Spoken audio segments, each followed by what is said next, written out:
Hello and welcome back to our channel guys. I hope आप सब लोग अच्छे होंगे, बढ़िया होंगे एंड घर पे चिल मार रहे होंगे। चिल मारना is the tagline of my, tagline ही बोलेंगे ना इसको, जो भी, it's a line of my channel guys. आपको चिल मारते रहना है अगर आप मेरे सब्सक्राइबर हैं तो। ऑल्सो ये व्लॉग ज़्यादा लंबा नहीं होने वाला क्योंकि इसमें मैंने सोचा है कि एक स्पेशली मैं सबको थैंक यू बोलूँ जिन जिन लोगों ने मुझे इतने ज़्यादा सब्सक्राइबर्स तक पहुँचा दिया है। एंड सीरियसली बहुत ही ज़्यादा अच्छा लगता है, बहुत ही ज़्यादा बढ़िया फीलिंग आती है जब आप लोग इतना ज़्यादा प्यार देते हैं। और मेरी लास्ट वीडियो में ही मैंने बोला था कि यार नंबर्स डोंट मैटर, और तब अपने सब्सक्राइबर 360 समथिंग थे। आज इस वक्त अराउंड 415 है।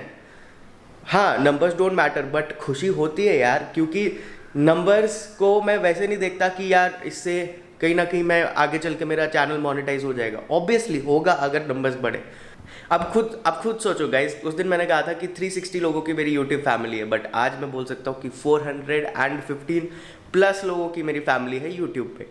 तो बस वही सीन है यार, इसी चक्कर में मुझे ज़्यादा जनता चाहिए एंड ज़्यादा लोग पसंद आएंगे मुझे, ज़्यादा से ज़्यादा लोग सब साथ में चिल मारेंगे ना गाइस।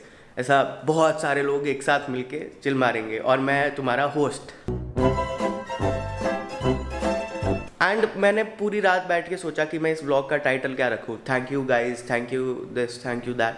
फिर अचानक से मेरे सब्सक्राइबर्स हो गए 404 and I was like oh content ही content. 404 is my favourite number guys.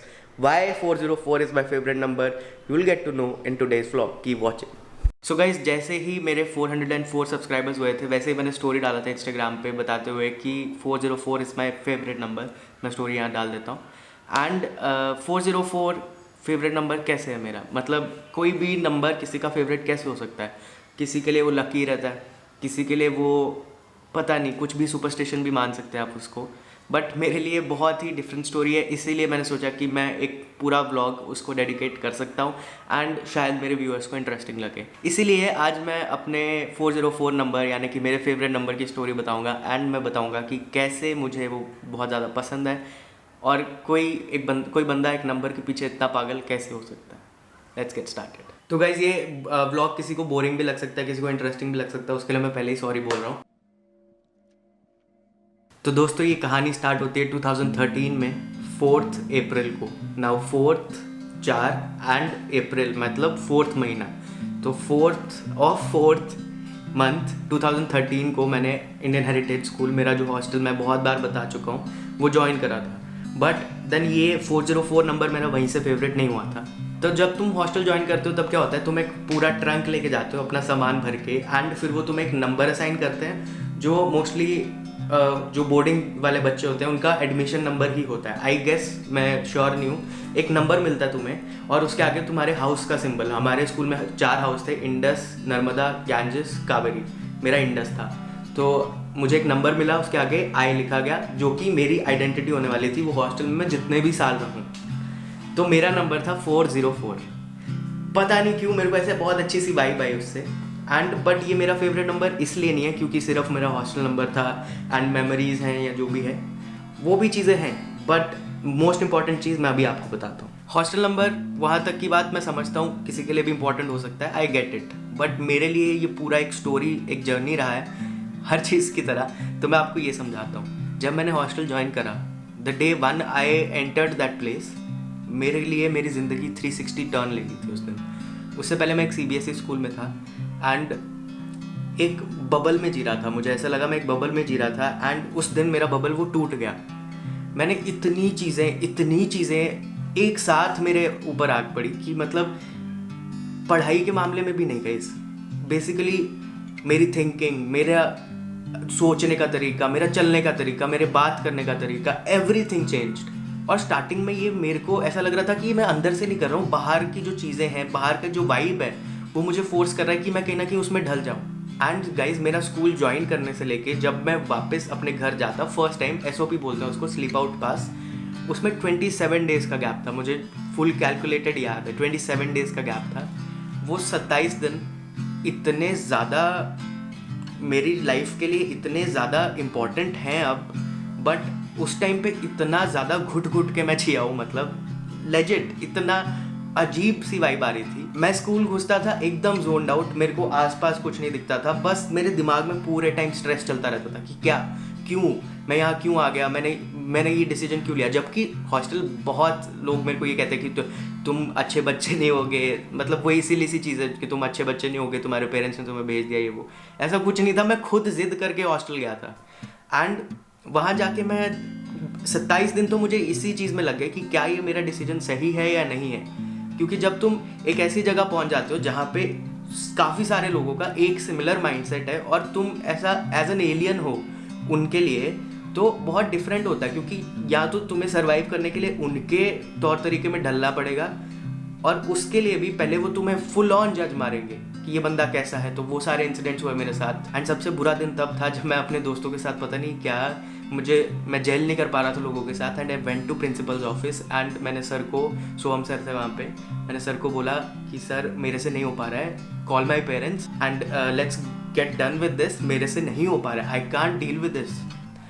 तब क्या हुआ उस दिन, तो उन्होंने, सर ने मेरे को बहुत प्यार से समझाया कि बेटा ऐसा नहीं है, गिव इट टाइम, हो जाएगा हो जाएगा। एंड सीरियसली मेरे को लोग ऐसे देखते थे कि ये क्या सोल बच्चा, मतलब क्या माँ बाप के बिना रह नहीं सकता, काम की पड़ी नहीं है, वो सब उस टाइप का मेरे को ट्रीट करा जा रहा था। जबकि वैसा नहीं था। I wanted to grow, I wanted to explore, I wanted to learn about new things in life.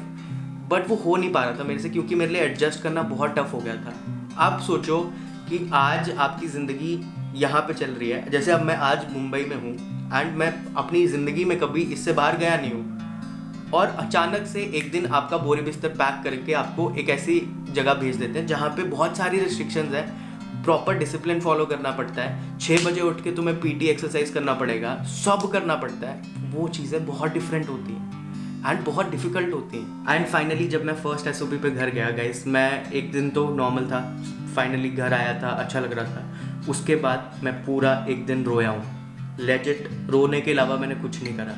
मैं लोगों को एक्सप्लेन नहीं कर पा रहा था कि मैं फील क्या कर रहा हूँ। मैं बस पीछे लग गया था लोगों के, घर वालों के अपने, कि मुझे यहाँ से निकालो, मुझे ये हॉस्टल में नहीं रहना, मेरे से नहीं हो पा रहा है। उस दिन मेरे पापा ने मेरे को समझाया बहुत ज़्यादा कि गिव इट टाइम, टाइम के साथ चीज़ें बदलती हैं, तू एडजस्ट हो गया वहाँ पे, it's good for you, better opportunities हैं आगे, सब अच्छा मिल रहा है वहाँ पे, तो क्यों ऐसे, हम अगर इतना कर रहे हैं तो क्यों इस चीज़ को छोड़ के आना। एंड उस दिन मेरे को समझ नहीं आया, मैं बच्चा था, 8th क्लास में था।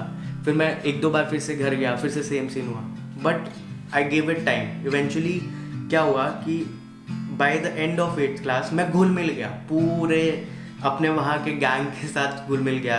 मेरे को पूरा एक सिस्टम, एक रूटीन बन गया मेरी लाइफ में। हॉस्टल ने सबसे बड़ी चीज़ ये मेरे लिए चेंज कर दी थी, क्योंकि जहाँ हम रहते हैं वहाँ पे मेरे कोई दोस्त थे नहीं, कभी भी कोई दोस्त थे नहीं मेरे वहाँ पे। एंड हॉस्टल में जाके अचानक से ये ब्रदरहुड और ऐसे यारी दोस्ती वाला जो सीन शुरू हो जाता है, वो नई चीज़ थी मेरी ज़िंदगी में। फिर उसके थ्रू फिर उस प्रोसेस के थ्रू बहुत चीज़ें सीखी हैं। एंड इतनी ज़्यादा चीज़ें सिखाई हैं हॉस्टल ने कि वो शायद कभी मैं गिन भी ना पाऊँ। And I am very grateful, very thankful कि इतना सब एक एक्सपीरियंस जो है मुझे मिला। एंड आई फील लकी कि काफ़ी लोगों को, मैक्सिमम लोगों को ये अपॉर्चुनिटी नहीं मिलती है, एंड मुझे मिली, तो आई एम वेरी ग्रेटफुल। बस वही चीज़ है, इसीलिए मुझे 404 नंबर बहुत ज़्यादा पसंद है। तो गाइस ये थी मेरी हॉस्टल की स्टोरी, एंड आई होप आप सबको अभी पता चल ही गया होगा by 404 is my favourite number, क्योंकि मेरे को बहुत ज़्यादा मिस करता हूँ मैं अपने हॉस्टल लाइफ को, बहुत ज़्यादा मिस करता हूँ अपने उन दोस्तों को। आई नो कभी कभी हम बता नहीं पाते हैं, कभी कभी बात नहीं हो पाती है, बट स्टिल उनके लिए मेरे दिल में बहुत ही अलग सी जगह रहेगी हमेशा, as emo as I can get. I think वही स्टेटमेंट दे सकता हूँ मैं। एंड अब बात करते हैं गाइज जो मैं अभी खुशी महसूस कर रहा हूँ, क्योंकि मैंने जब लास्ट वीडियो अपलोड करी थी तब मेरे थे 360 सब्सक्राइबर्स। एंड मैंने उस वीडियो में कहा था भाई नंबर वंबर इतना मैटर नहीं करता अपने को, बट सब्सक्राइब कर सकते हो तो ज़रूर कर लेना।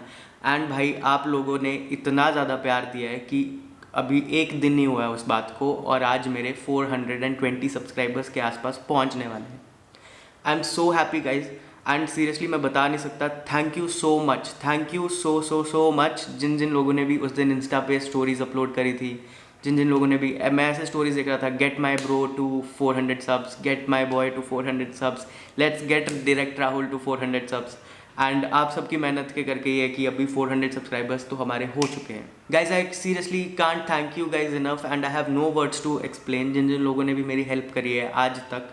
यूट्यूब में जितना भी मैंने वीडियोस बनाए हैं, जो भी मेरे फ्रेंड्स रहे हैं, जो भी मेरे व्लॉग्स का पार्ट रहे हैं, जिन जिन की भी स्टोरीज़ मैंने बताई हैं, आप सबके करके ये है कि आज हम यहाँ तक पहुँचे हैं और हमें और आगे जाना है। अब ये इसको मैं एक माइलस्टोन भी नहीं गिनूंगा, बहुत इंपॉर्टेंट होता है ये चीज़ कि भाई तुम ग्रो करते रहो, एक जगह रुको मत। हमने ये अचीव कर लिया, अब हमें रुकना नहीं है, अब हमें और ऊपर जाना है। एंड अगर आपका सपोर्ट रहा तो कैसे हम और ऊपर भी जाएंगे। बस बाकी ज़्यादा ईमो ना बनाते हुए मैं आपके लिए एक चैलेंज लेके आया हूँ। बहुत ही खुराफाती सा आइडिया बहुत टाइम बाद आया मेरे दिमाग में। एक्चुअली सीन ये है कि इंस्टाग्राम पे आप जाओगे तो मेरे उसमें एक हाईलाइट बना होगा, that's called should we not. उसमें मैं अखिलेश वगैरह ना पहले बहुत मस्तियाँ करते थे, बहुत ऐसे खुद को ही चैलेंजेस देते थे, खुद को ही डेयर दे देते थे। तो आज मैं खुद को डेयर दे रहा हूँ। जिस दिन मेरे 500 सब्सक्राइबर्स हो गए, नेक्स्ट व्लॉग में मैंने पहले सोचा था कि मैं आई विल गो बॉल्ड, ठीक है, बट मैं वो पहले कर चुका हूँ। क्लीन शेव मैं करता रहता हूँ, तो अब मैंने सोचा है कि मैं ये सब उड़ा दूंगा सिवाय मूंछों के। तो ये बहुत ही फ़नी लगेगा सब लोगों को, बहुत ही, मैं पता नहीं क्या मैं बस मेरे मन में है तो मुझे कर डालना है। एक प्लेटफॉर्म मिल गया तो मस्ती करना ही चाहिए और मैं करने वाला हूँ। तो गाइस जैसे ही 500 सब्सक्राइबर्स मिलेंगे, 500 सब्सक्राइबर्स की हमारी यूट्यूब फैमिली हो जाएगी, तब से एक हफ्ते तक मैं रखूँगा मूछें, सिर्फ मूछें। So if I can take that dare guys, तो आप मुझे 500 सब्सक्राइबर्स तक पहुँचा सकते हैं। धीरे धीरे पहुँचा दो, अपनी मस्ती से पहुँचाओ, बट सब्सक्राइब ज़रूर करना, क्योंकि अब मैं इतना मोटिवेटेड फील कर रहा हूँ कि कंटेंट की तो बारिश करने वाले हैं हम लोग। और बहुत जल्द बहुत ज़्यादा सरप्राइजेस लेके आ रहा हूँ मैं। सब दोस्त लोग वापस आ रहे हैं क्योंकि फाइनली मुंबई में लॉकडाउन धीरे धीरे करके खुल रहा है, फेजेस में खुल रहा है। अभी आई गेस लेवल 2 पे है, ऐसा कुछ सीन है। जो होता रहेगा, जैसे जैसे होता रहेगा मैं आपको बताता रहूँगा। ये जो चैलेंज, छोटा सा डेयर मैंने खुद के लिए रखा है, उसको थोड़ा मस्ती के लिए ध्यान में दे देना, एंड बस वही होगा। बाकी जितना शुक्रिया करूँ उतना कम है। Thank you so much, and ऐसे ही अपना प्यार देते रहना गाइस। हॉस्टल वाली स्टोरी पसंद आई हो, पुरानी हॉस्टल वाली जो मैंने एक किस्सा सुनाया था आपको, वो पसंद आया हो, तो प्लीज़ नीचे कमेंट में लिख देना। बहुत अच्छा लगता है, बहुत ज़्यादा मोटिवेटेड फील करता हूँ जब आप लोग कमेंट करते हैं। ऑल्सो पहले कुछ लोगों ने कंप्लेन करा था कमेंट सेक्शन में कि मैं डीएम का रिप्लाई नहीं करता हूँ। तो मैं एक अपडेट देना चाहूँगा कि जितने भी डीएम्स थे, मैंने पिछले एक दिन व्लॉग नहीं डाला, जितने लोगों ने भी मेरे को डीएम कर रखा था इंस्टाग्राम पे, सबके सवालों के जवाब दे दिए गए हैं guys. And I am really sorry, मैं थोड़ा काम में बिजी था इसलिए नहीं कर पा रहा था, बट आगे से ध्यान रखूँगा। एंड अभी भी कोई भी सवाल आपका हो तो आप इंस्टाग्राम पे डीएम कर सकते हैं, link in description. And don't forget the challenge. Bye bye, sayonara, take care, stay safe, stay healthy.